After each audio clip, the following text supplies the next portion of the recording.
Hey everyone, welcome to Slater's Wrist Game. Today we're going to do a review of my latest acquisition, and it's the Invicta Pro Diver Tiffany Blue Dial watch. So I just call it a Tiffany Blue Dial watch, but it's actually model number 38458, and it is a Pro Diver. And if you've been keeping up with the trends in the watch industry, you know that Rolex in September of last year released a lot of new Oyster Perpetual 41s, or the OP41s. Some were yellow dial, red dial, green, blue. And I also had one that was what you call Tiffany Blue, and it has become very popular.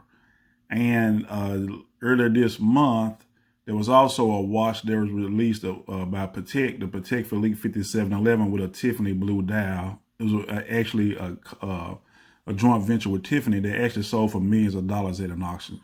So right now the Tiffany Blue Dials are kind of hot, so I decided to pick up this watch and do this review. But before I go any further, I'd like to say Merry Christmas and Happy Holidays to everybody. Here in the United States, it is Christmas time. So whether it's Kwanzaa, Hanukkah, or just Christmas, hey, Happy Holidays to everybody in the U.S. and around the world. So let's just take a look at this watch. So to go over the specs, this watch here has a 43 millimeter case. Okay, the height or the thickness is 12 millimeters.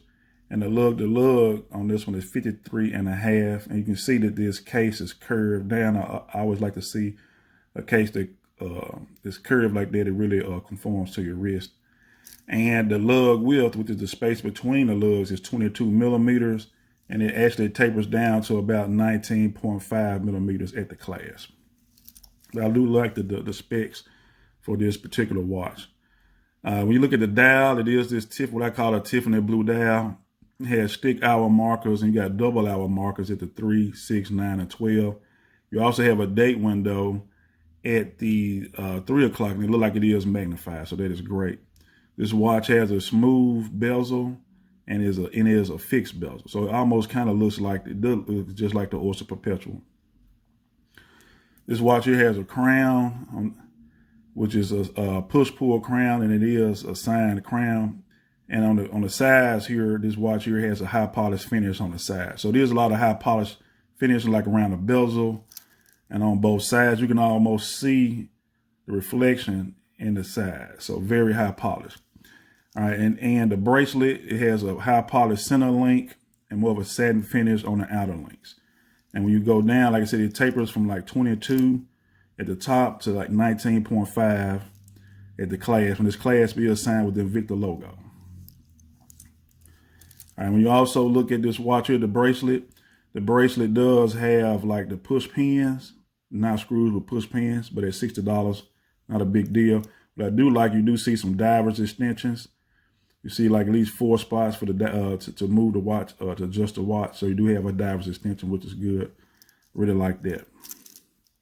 So here's another closer look at the dial. All right, now we'll just open up the clasp here. And you see this is just a regular stamp clasp. Let's just look at the case back, and we can see if we can get a good look at it. So this watch here has a lot of information on case back. It says Invicta, all stainless steel. It has the model number, water resistant to 100 meters. And once again, that model number is 38458. And you see it says World Yacht. So it is a dive watch, and this is a pretty unique case back. I've had a lot of pro divers, and I've never seen this case back, but it's a pretty neat picture of a yacht on the case back. You do see the case back is a screw down case back, and this watch does have hollow end links. Okay.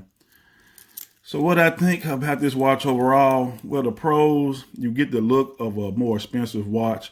I mean, Invicta did not spend a lot of money on research and development for this one. They just pretty much copied the Oyster Perpetual 41, made it a little bit bigger at 43. And but it is a great looking watch, and it's very affordable. It's 100 meters water resistant, which is what I like, and it's pretty unique. This is a watch that stand out in your collection. If you have this in your watch box on your wrist, people will see it and recognize it. The cons of it, I mean, like I said, if you like original design, this is not the watch for you. If you don't like homage watches, this is not the watch for you.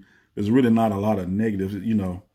as far as I'm concerned. It doesn't have solid end links and does rattle a little bit, but it's not a deal breaker. It's a good looking watch. So I just wanted to bring this review to everybody.